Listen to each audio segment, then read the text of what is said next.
ബുദ്ധിയുള്ള ആരാധന ഉണ്ടെങ്കിൽ 100% ബുദ്ധിയില്ലാത്ത ആരാധനയുണ്ട്.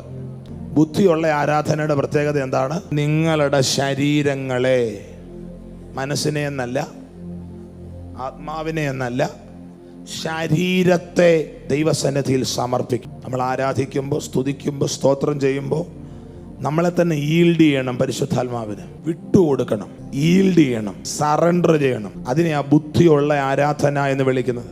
കാരണം നമ്മുടെ ശരീരത്തിലാണ് കർത്താവ് തൻ്റെ ശക്തിയെ വെളിപ്പെടുത്താൻ ആഗ്രഹിക്കുന്നത്. നമ്മുടെ ശരീരത്തിലൂടെയാണ് കർത്താവ് ലോകത്തെ സ്പർശിക്കാൻ ആഗ്രഹിക്കുന്നത്.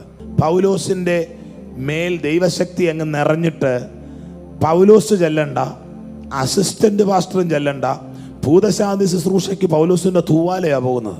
ചില ആളുകൾ 40 പേര് പോയിട്ട് നടക്കാത്തത് തൂവാല ചെന്നാൽ നടക്കും. അതിന്റെ കാരണം പരിശുദ്ധാത്മാവ് നിറഞ്ഞവനുമായിട്ട് തൂവാലയ്ക്ക് കോണ്ടാക്ട് ഉണ്ട്. പരിശുദ്ധാത്മാവ് നിറഞ്ഞവനുമായിട്ട് കോണ്ടാക്ട് ഉള്ള തൂവാലയ്ക്ക് അത്രയും പറ്റുമെങ്കിൽ പരിശുദ്ധാത്മാവുമായിട്ട് കോണ്ടാക്ട് ഉള്ള നിനക്ക് എന്ത് സാധിക്കും? യേശു പറഞ്ഞു, ഞാൻ ചെയ്ത പ്രവൃത്തി എന്നിൽ വിശ്വസിക്കുന്നവനും ചെയ്യും. അപ്പൊ എന്തിനാ യേശു ചെയ്ത പ്രവൃത്തിയൊക്കെ എഴുതി വെച്ചത്?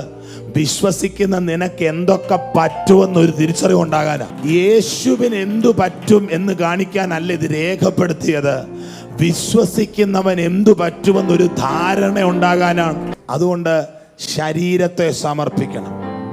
ആരാധിക്കാൻ വന്നിരുന്നാൽ, ദൈവസന്നിധിയിൽ ഇരുന്നാൽ മനഃപൂർവ്വം സ്തോത്രം ചെയ്യണം. കാരണം എന്താന്ന് ചോദിച്ചാൽ, എന്നോട് അടുത്തു വരുവീൻ, ഞാൻ നിങ്ങളോടും അടുത്തു വരും. വേറൊരു ഭാഗത്ത് പറയുന്നു, നിങ്ങളുടെ അവയവങ്ങളെ അനീതിയുടെ ആയുധങ്ങളായി സമർപ്പിച്ച അതുപോലെ നീതിയുടെ ആയുധമായിട്ട് സമർപ്പിക്കണമെന്ന്. ഇന്ന് ബുദ്ധിയുള്ള ആരാധന ദൈവസന്നിധിയിൽ ഉയരട്ടെ.